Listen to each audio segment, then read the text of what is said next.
Games have the ability to transport us to different cities and worlds, many of which are multicultural, some even multi-species. But as technology is bringing us more human and realistic characters, we're still seeing a distinct lack of diversity when it comes to racial representation in games. Cheer up, handsome. You look at the research that's been done in the last few years, it's very clear that gaming has a particular problem with not representing racial minorities well.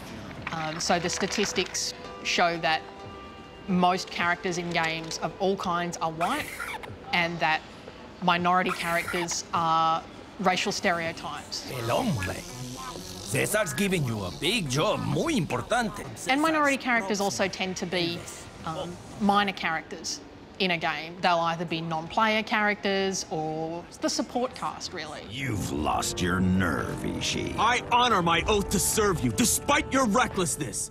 There are a lot of characters in games that are pretty blatant stereotypes. You're not a customer, are you? A blatant sexualized, fantasized woman, or a black stereotype that's just a very stereotypical version of a black person.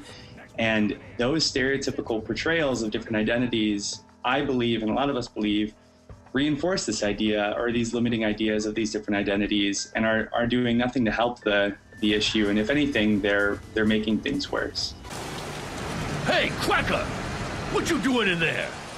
This situation is not strictly limited to games made in the West. For example, games made in Japan still contain some very harsh racial stereotypes. It's a little different than a blockbuster because you're not interacting with the movie the same way you are interacting with these characters in games. For those that use these games a lot and are deeply absorbed in them, it's very likely to create damaging stereotypical views. So there's one quite recent study that shows that players are much more likely to recognise violent behaviour from a black character quickly in a game than from a white character, which shows that they're expecting a black person to be violent and a white person not to be. So there's a lot of real crossover between what we see on the screen and what we expect in real life. While we like to believe that video games are a reflection of its audience, the real power still lies with the developers, who ultimately decide what kind of characters are represented in their games. Some studies have shown that it's actually the industry itself which is much whiter than the audience, that there are very few minorities working in the industry, in the same way that there are relatively few women working in the industry. So the games that come out actually represent the people who are making them rather than the audience who are playing them. I don't think that we design games to target a specific race, a specific age, a specific gender. We try and just make games that we, as the developers, want to play. We make the games that we care about, that we're passionate about. When we started doing Gears of War, we never said like, hey, we need our Asian person, we need our African-American person, we need our stock white guy. We just kind of started developing personalities. People always say, oh yeah, well you've got Cole. Oh, Train, you ever gonna let anyone else have that ball? People always accuse us of going with somewhat more of a racial stereotype there. But it's funny because that wasn't originally how he was written. Originally, Baird, the sarcastic Caucasian guy... Yeah, you're right about the smells lingering forever. He was booked in that sports role.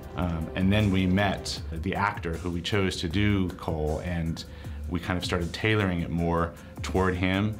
We changed the character to look more like him, and he had just like such a great personality that we ran with it. The train still got the moves, baby. Racial representation is just another issue in a long list of controversial topics surrounding gaming, and reactions towards those who decide to take a stand can become very heated. Okay, an example of it is from Dragon Age. In the first version, you could make your character have kind of dark brown skin, but one player posted on the developers' forums that he wanted to see them include an African-American character in the second version of the game. And the arguments and the abuse in response to that question went on for weeks and weeks. When the website was first launched, for the first couple of months, it was hacked many times by different people, and a lot of other defacing type things happened on the site. There was a pretty clear opposition, and there still is. A lot of people think that our movement is about censorship, but it's not. We're not trying to censor gamers. We understand that people want to have their free expression. We just think that it's important that in a shared community you have expression that's safe for all members of that community.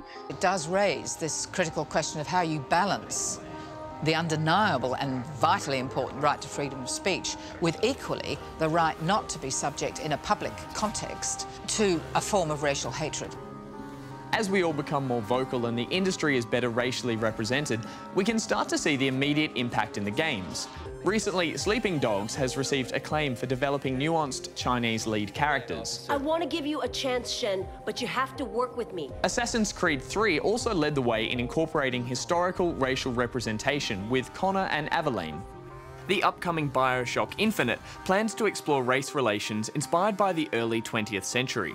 The way that you approach a very touchy subject, a very sensitive subject like racism, is you be honest and you be truthful to the times. I think to tell a story in 1912 without at least paying some attention, I think would be disingenuous.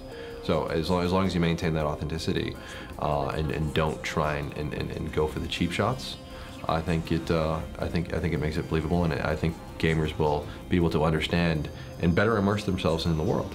The other thing that we would quite like to see would be young people having an impact on the way in which these games are actually being developed, being produced, and say, we're a bit past those stereotypes now, we're a bit more sophisticated. We don't have to see gay men portrayed in a particular way, or women always having a particular figure and playing a passive role, and the baddies being black and the goodies being white. We're past that, we're much cleverer. Let's develop some games which are more nuanced and reflect the multicultural society in which we all live. I think that if the developers care enough to create real stories about real people, then your audience is going to connect to that and kind of become a big community. And without that community, your games aren't going to have the longevity and tail that they need to succeed.